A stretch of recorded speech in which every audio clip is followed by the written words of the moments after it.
Dehradun defence academy. Good day everyone. आज हम लोग शुरू कर रहे हैं प्रोनाउन और हम लोग शुरू करेंगे प्रोनाउन की बेसिक डेफिनेशन से। हम लोग देखेंगे कि प्रोनाउन का पर्पस क्या है और प्रोनाउन क्यों इस्तेमाल होता है किसी भी सेंटेंस में। तो जो प्रोनाउन की बेसिक डेफिनेशन है वो है pronoun is a word which is used in place of a noun. ठीक है, अब नाउन की जगह हम लोग प्रोनाउन को इस्तेमाल करते हैं, लेकिन क्यों करते हैं ये हम लोग देखेंगे। नाउन की जब हम लोगों ने वीडियो बनाई थी तो हमने देखा था कि नाउन क्या होता है, नेम। अब जो नेम है यानी जो नाम है वो कितना भी छोटा या कितना भी बड़ा हो सकता है। अब मान लो अगर बहुत बड़ा नाम है और किसी पैराग्राफ, हमको कोई पैराग्राफ लिखना है उस इंसान के बारे में, उस नाम के बारे में, तो इतना बड़ा नाम जब आप बार बार रिपीट करेंगे तो बहुत असुविधा होगी नहीं होगी।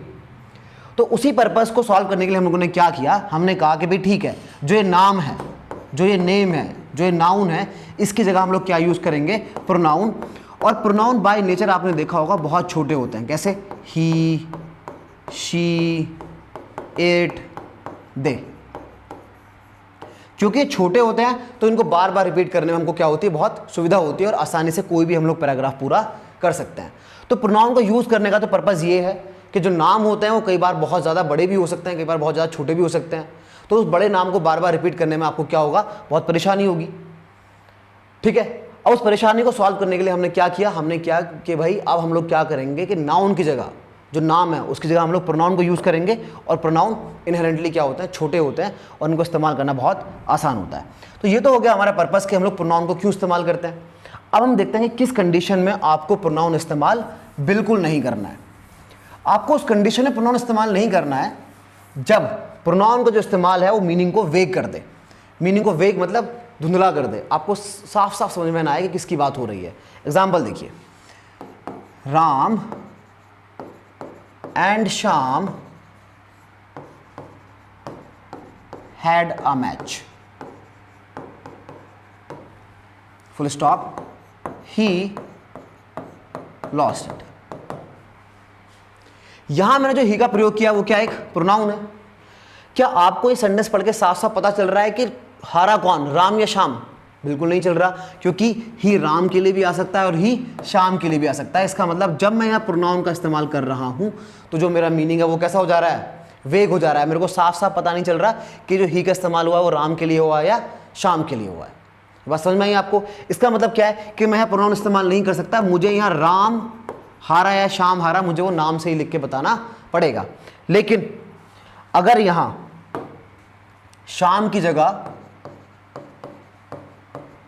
टीचर्स लिखा होता, Ram and the teachers had a match, he lost it, इस केस में क्या होगा, टीचर्स के लिए तो ही आ नहीं सकता। तो ऑब्वियसली इसका मतलब क्या है कि जो ही आया है वो राम के लिए ही आया है और इस केस में जो प्रोनाउन का यूजेज है वो बिल्कुल सही है। आई होप आपको मेरी ये बात समझ में आई होगी, जो कि बहुत इंपॉर्टेंट है। प्रोनाउन को यूज कैसे करना है, बहुत सारे लोग आपको अनभिज्ञ मिलेंगे इससे। चलिए एक स्टेटमेंट और देखिए, आपको और साफ हो जाएगा। The car hit the tree, full stop, it was damaged। मैंने यहाँ पे एक प्रोनाउन का इस्तेमाल किया है। क्या आप बता सकते हैं सेंटेंस को पढ़ के कि जो इट है वो किसकी बात कर रहा है, कार की बात कर रहा है या ट्री की बात कर रहा है? बिल्कुल नहीं बता सकते। क्यों? क्योंकि कार के लिए भी इट आ सकता है और ट्री के लिए भी इट आ सकता है। इसलिए यहाँ पे जो इट का प्रयोग है वो वेग है, सही नहीं है। मुझे यहाँ कार या ट्री लिखना पड़ेगा, तभी मीनिंग साफ होगा कि हम किसकी बात कर रहे हैं। लेकिन अगर यहाँ ट्री की जगह मैन होता, the car hit the man, it was damaged, तो ऑब्वियसली मैन के लिए हम लोग इट का इस्तेमाल नहीं करेंगे। उस केस में साफ हो जाएगा कि इट का जो यूज़ हुआ है वो कार के लिए ही हुआ है और उस केस में फिर ये सेंटेंस सही होगा। तो इस उम्मीद के साथ कि आपको ये बात समझ में आई होगी, हम लोग अगली स्लाइड पे चल रहे हैं और इस स्लाइड पे हम लोग देखेंगे the concept of relative pronoun. पहले तो हम लोग ये समझें कि रिलेटिव प्रोनाउन होता क्या है। क्योंकि ये प्रोनाउन है, इसका मतलब तो ये होगा कि किसी ना किसी वर्ब का सब्जेक्ट या ऑब्जेक्ट बन के आया होगा। देखिए किसी भी सेंटेंस में अगर नाउन आ रहा है या प्रोनाउन आ रहा है तो वो किसी ना किसी वर्ब के सब्जेक्ट या किसी ना किसी वर्ब के ऑब्जेक्ट बनकर ही आते हैं, वरना सेंटेंस में उनका कोई काम नहीं है। क्योंकि ये प्रोनाउन है तो किसी ना किसी का सब्जेक्ट बनेगा या किसी ना किसी का ऑब्जेक्ट बनेगा।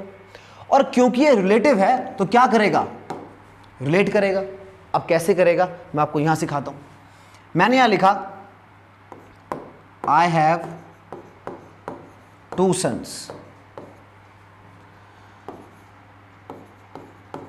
whom I love। देखिए whom जो है यहां आपका एक रिलेटिव प्रोनाउन है, रिलेटिव प्रोनाउन है। और रिलेटिव प्रोनाउन रिलेट क्या करते हैं, सबसे इंपॉर्टेंट चीज जो पढ़ने की है वो ये है, रिलेटिव प्रोनाउन क्या करते हैं कि जो उनके पहले नाउन या प्रोनाउन लिखा होता है जिसको हम बोलते हैं ग्रामेटिकल लैंग्वेज में एंटीसीडेंट। क्या बोलते हैं उसको? एंटीसीडेंट। तो रिलेटिव प्रोनाउन के पहले जो एंटीसीडेंट लिखा होता है वो उसको बाद वाले पार्ट की वर्ब के साथ क्या करता है, रिलेट करता है और उसका ऑब्जेक्ट बनाता है या उसका सब्जेक्ट बनाता है। ये बात समझ में आ रही है आपको? रिलेटिव प्रोनाउन क्या करता है कि जो अपने पहले उसका जो एंटीसीडेंट लिखा हुआ है उसको बाद वाले पार्ट की वर्ब के साथ रिलेट करके उसका सब्जेक्ट या उसका ऑब्जेक्ट बनाता है। ये बात समझ में आई? यही फंक्शन है रिलेटिव प्रोनाउन का। अब देखिए मैंने होम लिखा हुआ है, उसके पीछे एक रीजन है। इस वर्ब के साथ इसको रिलेट किया गया भाई, इस रिलेटिव प्रोनाउन द्वारा इस एंटीसीडेंट को इस वर्ब के साथ क्या किया गया, रिलेट किया गया। इस वर्ब के पास अपना सब्जेक्ट क्या है, मौजूद है, तो यानी इसको इसका सब्जेक्ट नहीं बनाया जा सकता, इसका सिर्फ और सिर्फ ऑब्जेक्ट बनाया जा सकता है। इसलिए यहां मैंने क्या लिखा है, हुम लिखा है। हुम एक ऑब्जेक्टिव प्रोनाउन है। यहां पे हु क्यों नहीं आ सकता, क्योंकि भाई इसके पास सब्जेक्ट तो है, सब्जेक्ट तो ये बन नहीं सकता, बनेगा क्या, ऑब्जेक्ट। और अगर तो आप हु लिखते हो तो हु एक सब्जेक्टिव प्रोनाउन है, ऑब्जेक्ट के रूप में वो इस्तेमाल नहीं किया जाता। आपकी बात समझ में आ रही होगी, नहीं आ रही है तो इस एग्जाम्पल के बाद ये बिल्कुल क्लियर हो जाएगी। अगला एग्जाम्पल आप देखिए, he is Ram who is singing a song. अब यहां पे हु आएगा या हुम आएगा ये हमको क्या करना है, डिसाइड करना है। चलिए देखिए,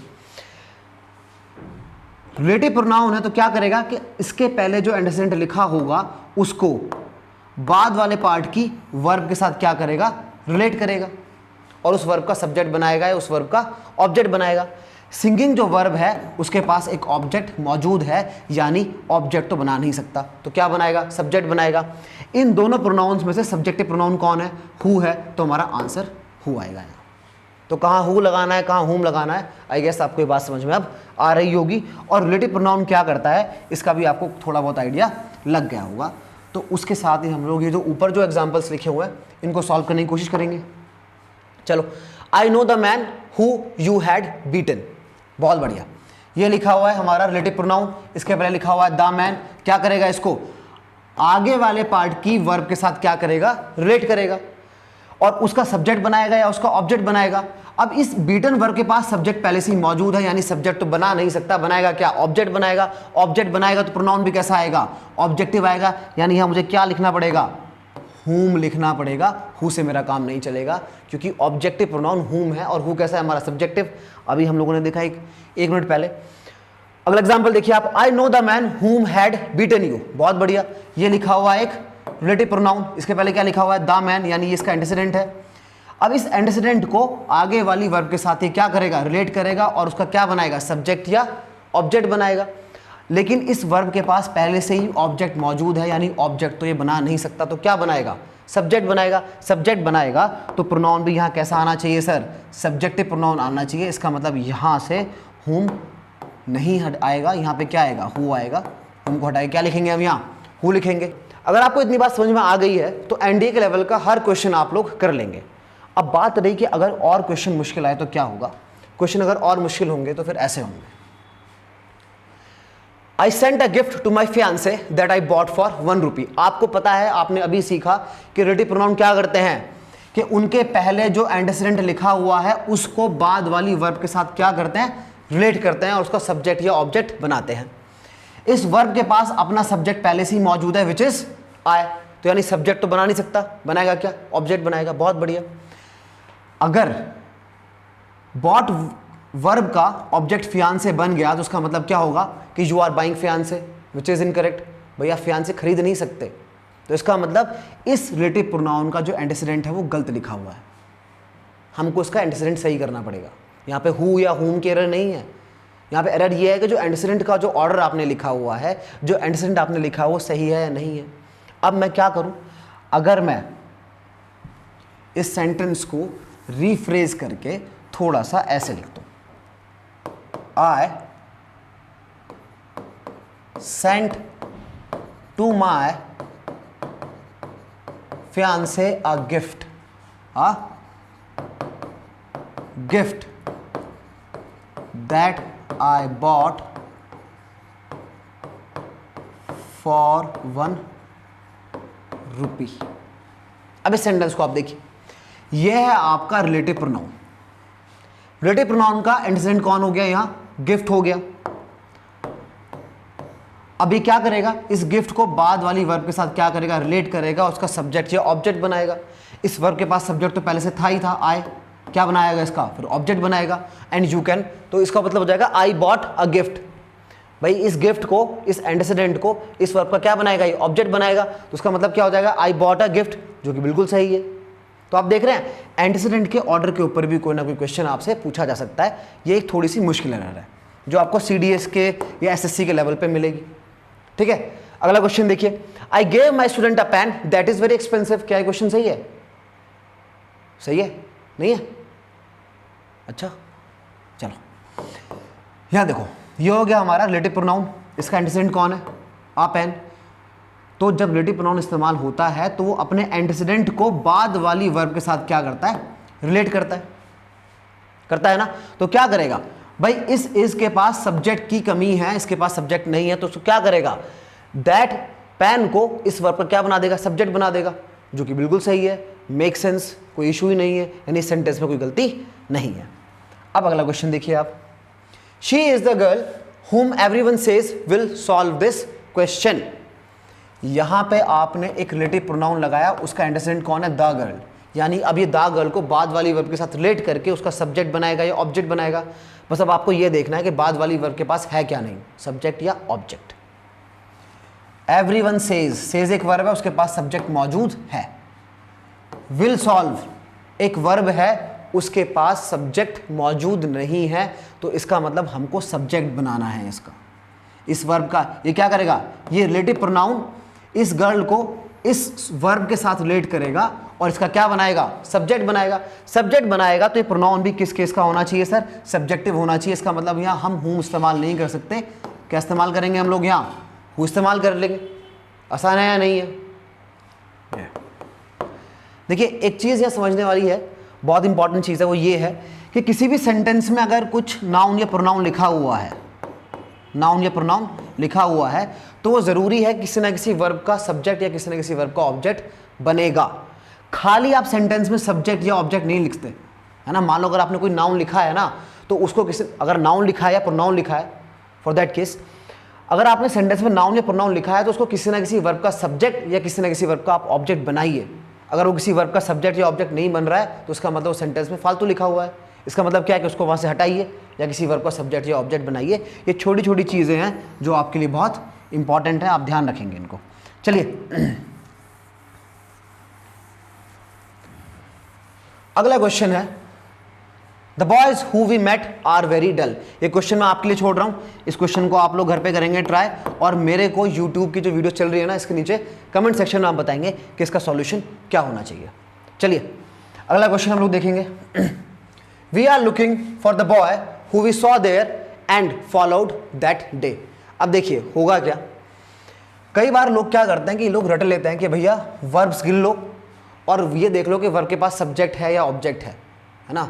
अब ग्रामर अगर आपको इतनी आती है तो हो जाएगा आपसे क्वेश्चन, वरना नहीं होगा। मैं क्या समझाना चाह रहा हूँ आपको, ध्यान से देखिए। यहाँ पे लगा हुआ है एंड, और एंड एक कोऑर्डिनेट कंजंक्शन है, तो क्या करता है, दो सिमिलर चीज़ों को जोड़ता है। एंड ने क्या किया, सॉ देयर को और फॉलोड दैट डे को क्या कर दिया, जोड़ दिया। यानी फॉलोड जो एक वर्ब है इसको, और सॉ जो एक वर्ब है इसको V1 लिख लें, इसको V2 लिख लें।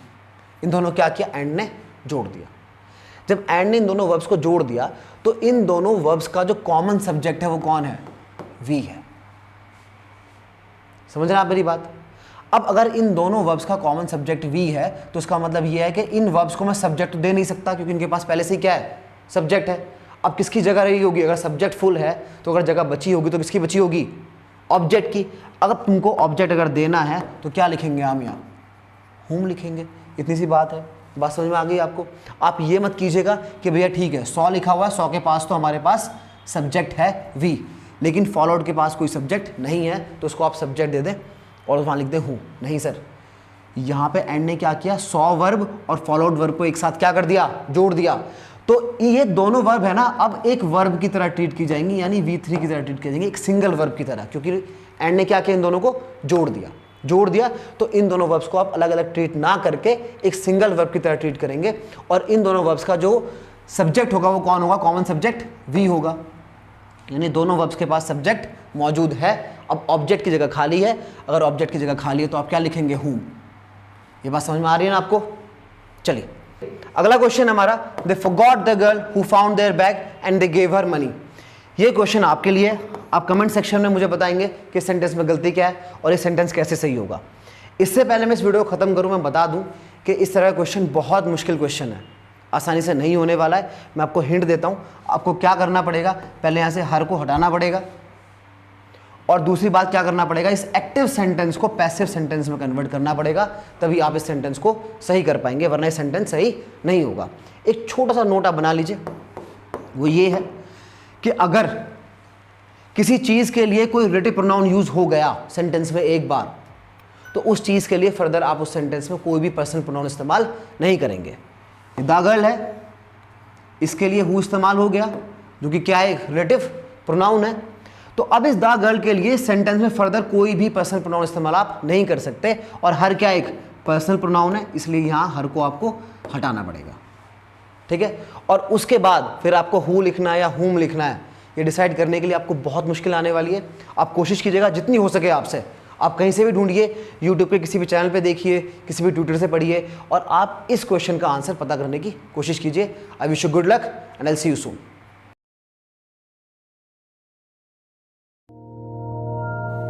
Dehradun Defense Academy, where excellence is the only aim.